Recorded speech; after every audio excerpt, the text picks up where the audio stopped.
Salut à tous et bienvenue dans cette nouvelle vidéo. Pour cette première partie, je vous emmène avec nous, on va aller dans la nature de Vancouver. Puis dans la deuxième partie, on va parler de mon ressenti parce qu'on est à 2 semaines du jour J de mon premier semi-marathon. Les gars, j'ai trop hâte. Je vais vous donner mes impressions, mon ressenti, comment je me sens avant ces 2 semaines. Allez, c'est parti! On est dimanche matin et Vancouver se réveille doucement. Il n'y a pas encore beaucoup de monde dans les rues et j'aime trop ce moment-là de la journée. Habituellement, on se prend une marche avec un café à cet endroit et ce matin, on part direction les montagnes. À gauche, c'est là où je cours pour rejoindre le Stanley Park, avec la vue sur l'océan et les montagnes au loin. Et maintenant, on longe English Bay, une plage emblématique de Vancouver. C'est un endroit où les gens viennent se promener, courir, admirer le coucher du soleil ou simplement profiter de la vue sur l'océan. C'est quand même une chance d'avoir les plages à 10-15 minutes à pied et les montagnes à seulement 30 minutes en voiture de là où on habite. C'est ça que j'aime ici, pouvoir commencer la journée en ville, passer devant l'océan et les plages et quelques minutes plus tard se retrouver dans la nature. On continue notre route en direction du Lionsgate Bridge. C'est un des ponts les plus emblématiques de Vancouver. Il est trop beau, j'adore. Il relie le centre-ville au nord de Vancouver et permet d'accéder rapidement à la nature.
Après s'être bien rechargé dans la nature et avoir profité d'un pique-nique, on a continué la journée à Ambleside, qui se trouve à West Vancouver. C'était la première fois qu'on venait ici et franchement, on a bien aimé. C'est un endroit super mignon avec une jolie promenade au bord de l'eau. C'est vraiment le genre d'endroit où tu peux juste marcher tranquillement, regarder la vue et profiter du moment présent. On s'y est posé boire des cafés et juste profiter. On a été très surpris parce qu'on a entendu énormément de personnes parler français autour de nous. C'était la première fois depuis qu'on vit à Vancouver en si peu de temps. Je rappelle que Vancouver est anglophone et qu'on n'est qu'environ 2% de la population à être francophone.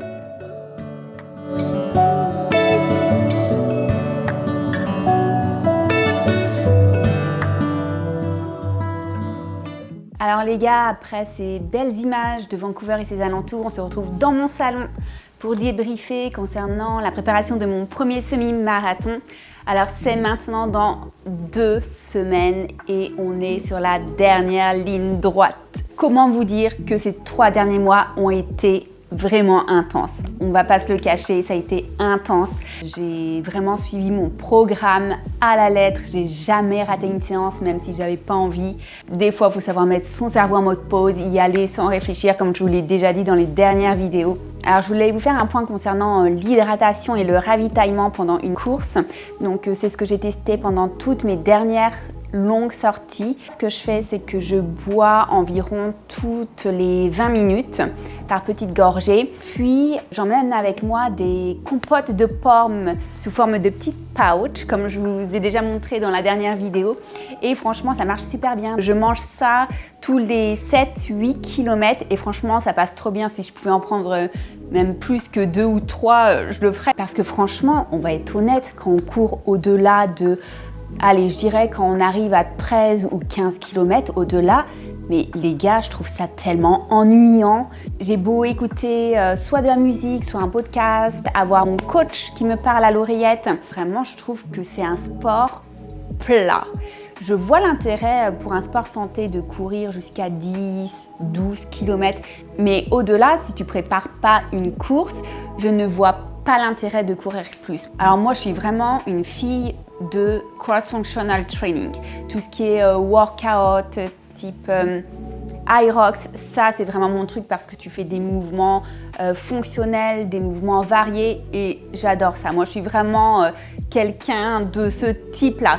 Genre m'emmener à une séance de yoga et de pilates, je m'ennuie. Alors je fais des étirements, je fais de la mobilité le matin. Yoga et le pilates, je prends pas de plaisir personnellement. Chacun ses goûts. Le principal de toute façon, c'est de bouger. Peu importe le sport, c'est de trouver un sport qui te plaît, un sport qui te permet de t'évader, qui permet de faire bouger ton corps. On le sait, la sédentarité, ça tue. Donc, peu importe l'activité, que ce soit la danse, du yoga, du pilates, de l'Hyrox, du crossfit, du jardinage, des randonnées, peu importe, à partir du moment où tu bouges ton corps, c'est vraiment important pour ta santé. En tout cas, moi, c'est le message que je veux faire passer, c'est vraiment que le mouvement, peu importe ton activité, c'est quelque chose qui va te maintenir en santé. Tu vas éviter des maladies, tu vas éviter d'être sédentaire et ça, c'est ce qu'on veut. Bref, je suis à 2 semaines de mon semi-marathon. Comment je me sens? Je me sens confiante. Il y a une semaine, j'ai été courir un 18 km. Franchement, ça l'a fait. Les 21 km, je suis confiante vraiment. J'ai bossé dur pendant ces 3 derniers mois. Je ne me fixe pas un temps en particulier. Je veux juste le finir et le faire sans marcher. Donc ça, c'est vraiment mon objectif. J'ai eu beaucoup de retours de personnes qui m'ont dit « Gabi, ne va pas trop vite dès le début parce qu'avec l'énergie, l'ambiance qu'il va y avoir, tu vas vouloir tracer en fait. » Donc ça, j'enregistre ça.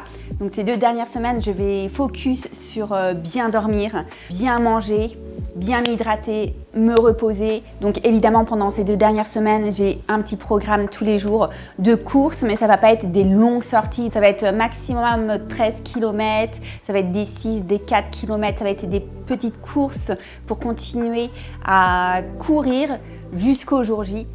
Après cette série de vidéos concernant le semi-marathon, il y en a plusieurs qui m'ont écrit et qui voudraient que je partage mon expérience de pourquoi j'ai quitté la France pour aller vivre au Canada. Alors c'est vrai que maintenant ça fait 7 ans que je vis au Canada. Je peux vous faire un bilan, j'ai fait Montréal, j'ai fait Vancouver. Je peux vous partager mon expérience personnelle, donc pourquoi j'ai quitté la France, est-ce que j'envisage un retour en France prochainement. Voilà, tous ces sujets-là, j'ai quand même beaucoup de choses à partager. Ça c'est clair, en ces temps il s'est passé des choses incroyables. Je me demande si c'est quelque chose qui pourrait vous intéresser. En tout cas, n'hésitez pas à me le dire en commentaire. Pendant ces derniers vlogs, j'ai essayé de vous partager un peu de vie à Vancouver parce que je veux vraiment vous partager en fait ma vie d'une Française qui vit au Canada. C'est vrai qu'avant de partir vivre au Canada, nous on s'était renseignés, on avait regardé toutes les vidéos YouTube qui existaient, donc je pense que c'est quelque chose qui pourrait intéresser. Et en tout cas, merci de m'avoir regardé jusqu'à la fin et je vous dis à bientôt dans une nouvelle vidéo.